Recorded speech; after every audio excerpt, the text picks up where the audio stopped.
Hello বন্ধুরা, প্রতিদিনের মতন আমি আরও একটা রেসিপি নিয়ে চলে এসেছি তোমাদের কাছে। দেখো বানাবো কি, দেখেই তো বুঝতে পারছো মনে হচ্ছে। দেখো আমি বানাবো বার্গার। তার জন্য দেখো পাউরুটিগুলোকে এইভাবে কেটে নিয়েছি, এই যে গোল গোল করে কেটে নিয়েছি। আর পাউরুটিতে আমি ব্যবহার করব বার্গারটা বানানোর জন্য যা যা ব্যবহার করব সেগুলো এইভাবে কেটে নিয়েছি, এই যে। আর এতে আমার ডিম লাগবে, এই যে দুটো ডিম নিয়েছি। আর এখানে দেখো আমি একটা আলুর চখা মতন বানাবো। ওই আলুর চখাটা মানে বার্গারের ভেতরে দেবো। চিকেন তো নেই, সবসময় সব জিনিসটা বাড়িতে থাকে না, সেই হিসাবেই আমি তোমার দিকে বার্গারটা করে শেয়ার করছি, যাতে তোমরাও বাড়িতে বানিয়ে খেতে পারো আর বাচ্চার দিকে বানিয়ে টিফিনে দিতে পারো। এই দেখো কিভাবে কি করছি, তোমরা পুরো রেসিপিটা দেখে অবশ্যই কমেন্ট করে জানাবে আমার রেসিপিটা তোমাদের কেমন লাগছে। আমি বানাবো, তোমার দিকে শেয়ার করছি, তোমরা দেখতে থাকো। আর আলুটাতে আমি এবারে দেখো সব কিছু দিয়ে মেখে নেবো। এখানে আমি পেঁয়াজ, টমেটো, কাঁচা লঙ্কা দিয়ে মেখে নিয়ে আমি কড়াতে একটু নাড়বো, তোমাদেরকে সবই শেয়ার করো, তোমরা দেখতে থাকো পুরো ভিডিওটা। দেখো বন্ধুরা, সমস্ত কিছুই আমার রেডি হয়ে গেছে। আমি এবারে দেখো, এই দেখো আলুর চপাটা একদম রেডি করে নিয়েছি। দেখো মেখে একদম রেডি করে নিয়েছি।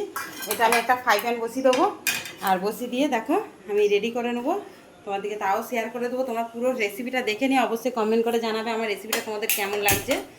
দেখো আমি এতে এবার একটু তেল দেবো। তোমরা সাদা তেলও দিতে পারো, সরষের তেলও দিতে পারো, তোমাদের ব্যাপার। আমি এতে সাদা তেল দিয়ে দিচ্ছি, দিয়ে এই আলুর চখাটা পুরোটা ঢেলে দেবো। দিয়ে আমি তেলেতে হালকা করে একটুখানি কষে নেবো, মানে নেড়ে নিলে জিনিসটা ভালো হবে, আট আট হবে, খেতেও ভালো লাগবে।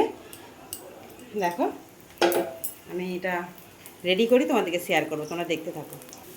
দেখো আলুর চখাটা আমি রেডি করছি।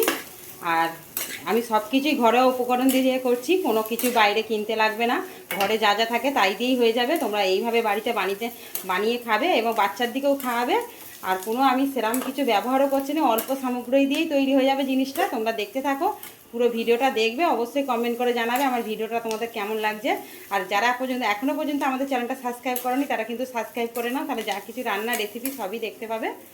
দেখো চকাটা আমার তৈরি করে নিই। দেখো আলুর চকাটা আমার রেডি হয়ে গেছে, ঠান্ডা করে নেবো। দেখো আমি একটু তাওয়া বসিয়ে দিয়েছি, পাউরুটিগুলো একটু সেঁকে নেবো। যে কোনো বাজার থেকে পাউরুটি আনলে আমি একটু সেঁকেই আমার বাচ্চার দিকে দিই। অবশ্যই তোমরাও সেঁকে নিতে পারো, না সেঁকলেও কোনো ব্যাপার নয়, সেঁকে নিলে ভালো হবে। আমি সেঁকে নিচ্ছি।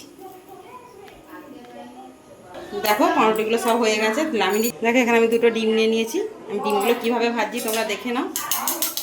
তোমাদের এরকম যদি একটা স্ট্যান্ড থাকে তাহলে সুবিধা হবে, গোল গোল ডিমগুলো হবে। এরকমভাবে বসিয়ে দেবে, দিয়ে অল্প একটু তেল দেবে, তেল বেশি দেওয়ার দরকার নেই।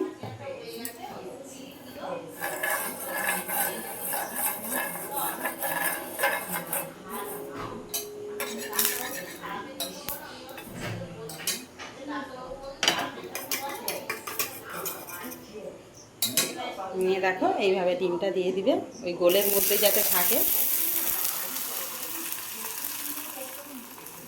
দেখো এইভাবে আমি সবগুলো ভেজে নিই, চারখানা লাগে। দেখো একটা ভাজা হয়ে গেছে, এইভাবে আমি চারটে ভেজে নেবো। দেখো সমস্ত ডিমগুলোই আমার ভাজা হয়ে গেছে, আমার চারটে বানাবো। দেখো বন্ধুরা, এবার দেখো এই পাউরুটিগুলোতে সস দিয়ে দেবো। মিওনিস থাকলে তোমরা মিওনিসও দিয়ে দিতে পারো। আমার মিওনিসটা ফুরিয়ে গেছে,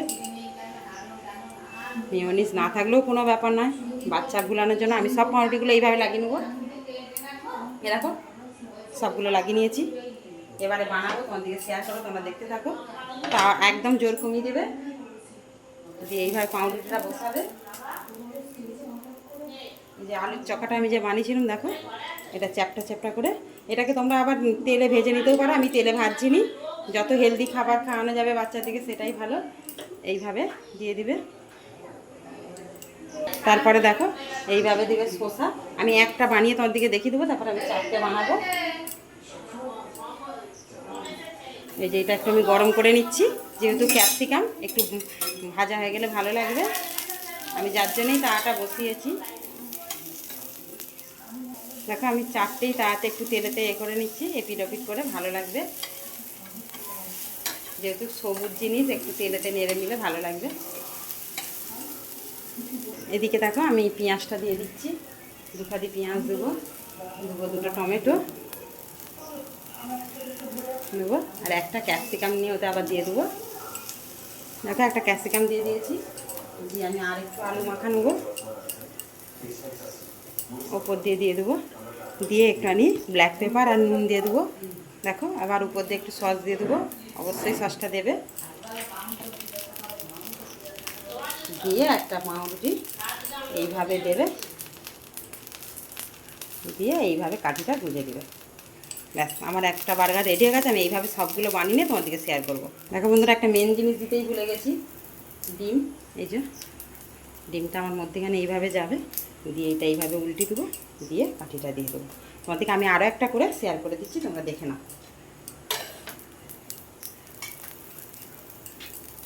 পাউরুটি দেবো,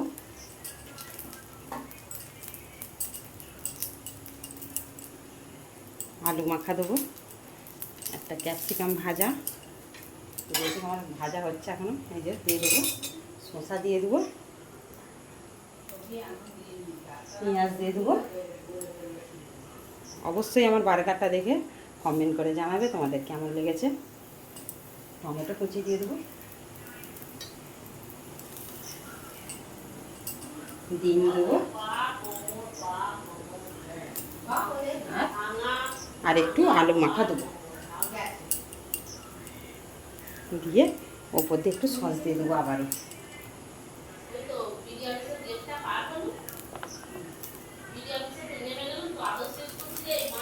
দিয়ে আবার একটা পাউরুটি দেবো, দিয়ে এইভাবে দেখো আর একটা কাঠি গুঁজে দেবো। তোমাদেরকে পুরো ভিডিওটা দেখেছি, এবার আমি সবগুলো বানিয়ে নিয়ে তোমাদেরকে শেয়ার করছি। দেখো বন্ধুরা, আমার বার্গারগুলো সমস্ত রেডি হয়ে গেছে। তোমাদের কেমন লাগলো প্রথম থেকে শেষ পর্যন্ত পুরো ভিডিওটা দেখে অবশ্যই কমেন্ট করে জানাবে। অনেক অনেক ধন্যবাদ।